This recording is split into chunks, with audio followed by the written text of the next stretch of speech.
Welcome to Airborne Flight Training. Coming up on this week's episode, ALPA says plenty of pilots in stock, no need for more. FAA issues grants to schools for aerospace and sustainability tech. Women at Aviation International finishes 35th conference. And I'm your host, Holland Lee. Welcome to Airborne Flight Training, a weekly program dedicated to future aviators and aviation professionals. Airborne Flight Training is brought to you in part by King Schools. King Schools has been leading the effort in producing expert aviation training programs and computer-based learning software for 50 years. Find out why pilots love King teaching at kingschools.com. Now let's get into today's stories. ALPA says plenty of pilots in stock, no need for more. The Airline Pilots Association says they have plenty of pilots, so there's no need to change anything about the aviation system from top to bottom. They publicized the fact that, quote, the United States continues to certify more airline pilots each month than in the years prior to COVID-19, end quote, noting that the last 12 months have seen more than 11,000 ATP-MEL ratings issued. Their intent is to support their stance to retain the current Part 121 mandatory retirement age of 65 years, which has been floated to see an increase to 67 in light of staffing issues as generational attrition draws away captains en masse. ALPA swears up and down that it's about safety, citing the record of the industry over the last decade and change. Where ALPA does do its job is in trying to pump the brakes on more pilots entering the workforce, devaluing the efforts of certificated aviators already in the system.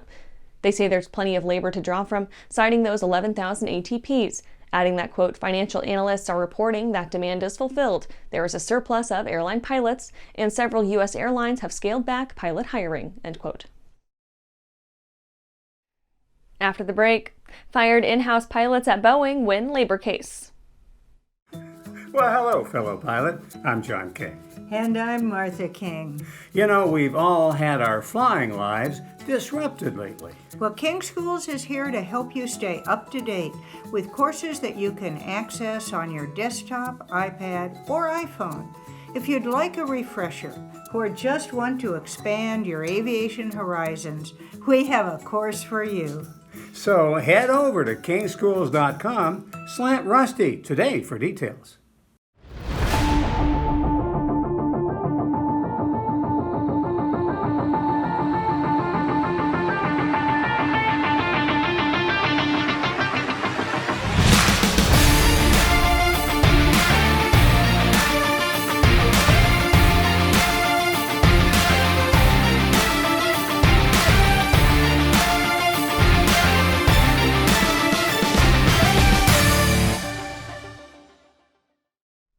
Welcome back. Now let's take a trip around the patch for some shorter stories. Fired in-house pilots at Boeing win labor case. Boeing took another black eye after losing a case for retaliating against a group of 7 pilots working directly for the company. In the case, pilots represented by the Society of Professional Engineering Employees in Aerospace alleged that they were fired as punishment for engaging in union actions. The case resulted in all 7 pilots being re-offered their old jobs, in addition to being paid lost wages and benefits. Their jobs were similarly restored to being part of the Boeing company, since they had been outsourced to non-union contractors. Mac Air Group funds scholarships. A multi-purpose service provider is commemorating its deceased CEO and founding figure with the Alan Caruso Scholarship Fund, offering Maine youth a chance to pursue a career in the field. Caruso helped a fledgling Mac Air Group become a wide-ranging service provider for general aviation, jet charters, aircraft sales, management, and maintenance at their FBO, based at the Portland International Jetport. The firm grew to employ more than 100, helped along by his own attitude of staying in the trenches to assist. Caruso collected type ratings in 5 different aircraft and picked up 30 flying records over the years. K-State Salina gets $33 million for new facilities. Kansas State University got good news in the form of more federal funding for its Salina Aerospace and Technology campus, and now plans a large $28 million expansion, with $5.5 million set aside for aviation training gear. The news came by the way of U.S. Senator Jerry Moran, who announced the, quote, transformational federal grant, end quote, to build the new educational hub for several of Kansas State Salina's programs. The training equipment will be selected to, quote, amplify the training partnership with the National Oceanic and Atmospheric Administration, end quote. The new facility will serve as the aerospace education hub. FAA preps for Drone Safety Day on April 27th.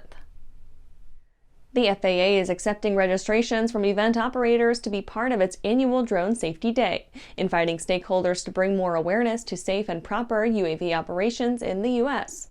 The event even offers a 2024 Drone Safety Day playbook with pre-made flyer designs to kickstart any advertising. This year, the DSD is taking a broad-scope approach to safety. Given its relative youth in the annual event stack, the FAA will, quote, highlight the societal, economic, and safety benefits of safe drone operations, end quote, as a whole. That's it for today's Trip Around the Patch. Let's get back to the rest of the news. FAA issues grants to schools for aerospace and sustainability tech. The FAA has granted $27.2 million to 11 universities across the U.S. under its Aviation Sustainability Center program. The awards will be matched in kind by a range of partners with a one-to-one grant as a sort of cost-sharing agreement. Under the program, a spectrum of next-gen aviation developments, technologies, and advancements will be targeted.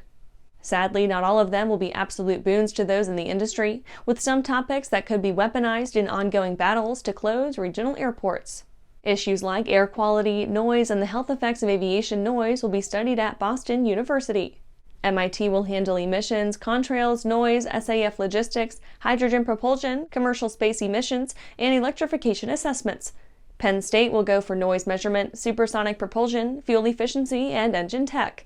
The rest of the list reads fairly similar to that, with a large bent towards fuels, SAF, noise, and emissions. FAA Administrator Mike Whitaker said, quote, the work of these teams is a cornerstone of the FAA's sustainability efforts. The entire aviation industry can leverage this research to reduce noise and enable safe and efficient operations while working toward net zero emissions by 2050. After these messages, Women in Aviation International finishes 35th conference.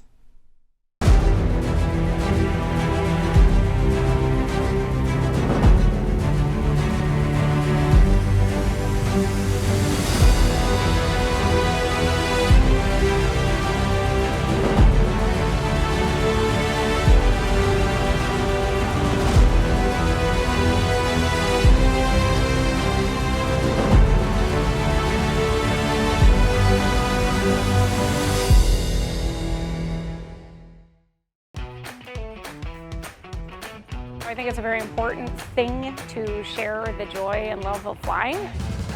Our customers fly to remote places. They use our products to go places that are difficult to get to. Hertz has been an excellent partner for Whip Air, just in terms of your product support, as well as keeping an eye on the market and developing new products that meet demands. And it is that shared experience and the joy of flying that brings us all back and charges all of our batteries up. Welcome back. Women in Aviation International finishes 35th conference. Women in Aviation International capped off its 2024 conference with a flurry of activity, completing its get-together for the 35th year running, and things were busier than ever. The conference saw some record attendance and exhibition numbers, with more than 5,200 attendees representing 35 countries. The WAI chapter network has grown too, reaching 180 chapters in 26 nations. There's more international growth to do, though, since the USA accounts for 140 chapters domestically, with only 40 outside the States. The scale is also apparent from the level of industry support at WAI24, with more than 200 distinct companies, groups, and organizations making an appearance. That support trickles down to the rank and file working their way into an aviation career, since 131 scholarships were able to be given out to WAI members. Those cover all kinds of aviation-related aspects, in everything from flight training and type ratings to academic improvements and lifestyle enhancements. WAI CEO Linda Kaufman said, quote, as the largest organization in the world dedicated to increasing the number of women in all aspects of aviation and aerospace, WAI was able to celebrate the strength of our expanding Women in Aviation International community this week during our annual conference, end quote. And that's our show for today. You can catch episodes of Airborne on YouTube, Roku, or Fire TV. Just search for Aero-News or Airborne, and don't forget to follow us on social media. Thanks for watching.